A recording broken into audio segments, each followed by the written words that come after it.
Okay, so for our final video on this short system, what we're going to try and cover here are, I feel, are going to be the two hardest to actually illustrate with this sort of setup, and especially without a training partner.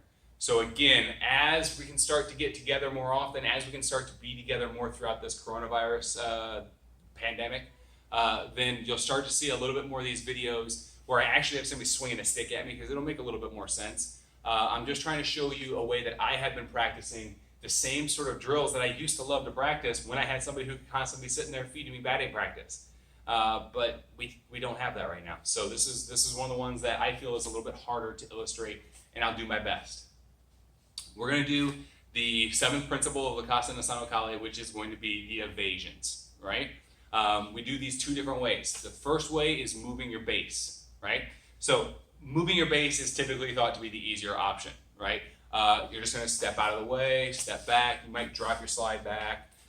You might box step out of the way. Whatever one of your footwork patterns gets you out of the way, you get out of the way, right? And then the second option is a bit more skilled, and it involves a lot better timing, it involves a lot better depth perception, and a lot more risk. So that's what we would call lastico or elastico, meaning you're just bending or leaning with your upper body, right? You can hollow out your core, that sort of stuff, but your feet are stuck. Whether that's because you're against the wall, whether that's because, I don't know, whatever the situation is, you cannot move your lower body. You have to turn your body in order to deal with this shot, to evade this shot. It actually has a pretty valuable purpose to it in the event that I happen to be a little bit better when it comes to timing, when it comes to depth perception than my partner. If my partner's swinging this shot at me and I slide way out here to evade it, and then I come crashing in, there's quite a big gap in the time, right? So I go, whoa, bang, right? Or 1 and 2. Whereas I could, if this is coming at me, I could just go 1, 2. I could just evade this by using my lastico principle and take that shot right away, and I don't give up near as much ground. I save myself a lot of time, and I'm able to actually counter much faster. So there's a time and a place for both. Usually if somebody's swinging wild and hitting way harder than I'm comfortable with, you'll see a lot more of my moving the body until I've got their timing. Once you've got their timing, or once you've got their sense of range, or once you dictate that sense of range, then you can start to use a little bit more of that lastico. So anyway, we're going to try and do this again. So I'm going to move out of the way and step back and hit my backhand. I move out of the way, step back, and hit my backhand. I move out of the way, step in, and hit my backhand. I move out of the way, I step in and hit my backhand. I move out of the way, step in, and hit my backhand. Like I said, it's going to be kind of hard to illustrate using this. But if this downward diagonal is coming at me, I can get out of the way by stepping my lead leg back.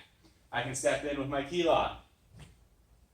If this downward diagonal is coming at me, I can get out of the way just by stepping back like so. I can come back in with my backhand to X. This upward diagonal is coming at me. A lot of times I like to take that upper diagonal towards the inside of that leg. So I'm going to slide that inside of the leg back. And as I come back in, we'll hit a backhand and a redondo. When this one's coming at me, a lot of times it's targeting here. So again, you slide this out of the way, evade that, hollow out just in case it's coming up here as well. And when you come back, you hit your backhand and you hit your X. And then with the center line one, I don't like, especially if it's dead center, I don't like just going here and being okay with it. So what I do on that one is I'll hop back and take that shot here. That's the easy way of moving the base principle. So on this one here, I'll hop back and hop back in using whichever one of my follow-ups I want to use. Now, for the elasticos. On the angle 1 coming at me, I don't want to elastico this way because I just got hit. So I need to make sure I move out of the way on this side. I take those shots. On this one here, again, I don't go this way because I'm going to get hit. So as this comes in, I move out this way, and it should just go breezing right on by. Should. So I breeze right on by. This uppercut here, most of the time, again, this uppercut is targeting the leg. In the event that it's targeting my upper body, you can hollow out like so. In the event that it's targeting your leg, you hollow out like so, but be careful that they don't curve it up and take your chin. So you hollow out or you hollow out. Okay? Hollow out, I might go Wittig and X. Same thing on this one here. I can roll this direction this way, which is very difficult to actually pull off. But I could technically roll this, hit this backhand, and hit this X. Or I could try and hollow out and hit the Wittig to the slash. Or the key lock, excuse me. So our elasticos are obviously much more difficult to pull off, especially when you don't have somebody actually swinging at you. But as this comes at me, I need to look at it passing by. This one comes at me, I look at it passing by. As this comes up, I hollow out, or as this comes up, I rotate inward. As this one comes up, I rotate through, just like so, or I hollow it out behind me. If it's coming here, I hollow. It's coming here, I hollow. When it comes to be this thrust, right, it's coming straight at me, I need to make sure I turn my core. So this goes here, and this goes here, like that. So this is a good thing you can work on just on your own as well, is turning through, and turning through, and turning through. I like moving my feet with a thrust. I'm going to probably do this, and I'm going to probably do that. Especially if I can just do this, I will. But in the event that we can't, and it's got to be elastico, you have to lean and rotate at the same time. Again, I skipped through most of the follow-ups on this video because at this point you should have had them by now, but I'll run through them all one more time. So what we're going to do is I'm going to do elastico. Okay, so I elastico, backhand, elastico, backhand, elastico, backhand, elastico, backhand, elastico, and backhand. Now backhand redondo, elastico, backhand, redondo, elastico, backhand, redondo, and elastico, backhand, redondo, elastico, backhand, redondo, and elastico, backhand, and redondo. Backhand X. Evade this shot here, backhand, and X. Evade this shot here, hit your backhand, and X. I evade this shot here, backhand, and X. Evade this shot here, backhand, and X. Last one, the thrust. I evade this shot, hopefully, backhand, and X. Next one, we start combining these. So this is evade, hit your backhand, hit your X to your redondo. I evade, I hit the backhand, I hit the X to the redondo. I evade, I hit the backhand, I hit the X to the redondo. I evade, I hit the backhand, I hit the X to the redondo.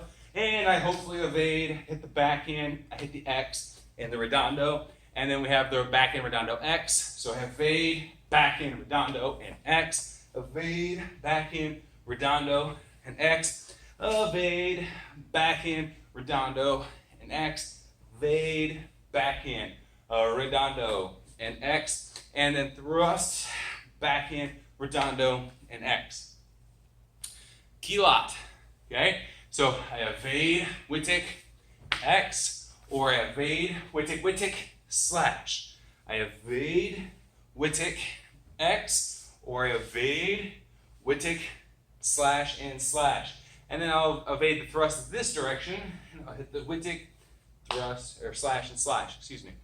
And then the last one we'll do is going to be our Kaiwan. So I evade the shot here, down, down, up, and around. Evade that shot there, down, down, up, and around. I evade this one, down, down, up, and around. Evade this one, down, down, up, and around. And hopefully we'll evade this one, down, down, up, and around.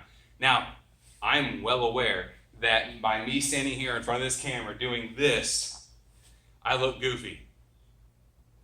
I don't really care, okay? So you're probably gonna look goofy too, especially as you're starting to get this lower back flexibility that's necessary to do this. What I have found is that this is everybody's least favorite because it's the most sort of esoteric because nobody gets to hit each other or hit the sticks and hear that click, right? But what I have found is if you force people to do this over and over and over and over again, especially if you're having a hard time getting them doing elastico, put them up against a wall. That way they have to try it. Use a soft stick. Then what you'll notice is as they start following the force, you'll start to see them following the force and using the principle of lastico. as you see them meeting the force, you'll start to see them meet the force and use these principles of lastico, meet and follow, and you'll start to see a lot better body mechanics. So it's one of my favorite things to actually see out of people is improved body mechanics. If I see someone who starts off swinging a stick like this, and before long they're doing this and this, or they might be stepping and leaning and stepping and leaning, that to me is really impressive to see that progression.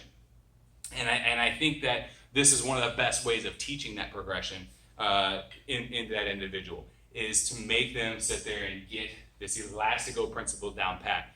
Now, whether that means you stand in front of a couple of dots on a board and you sit there and sway around them, it's up to you. And it's up to you and your training partner situation. So I hope this helps. We ran through an entire short system today. So thank you very much.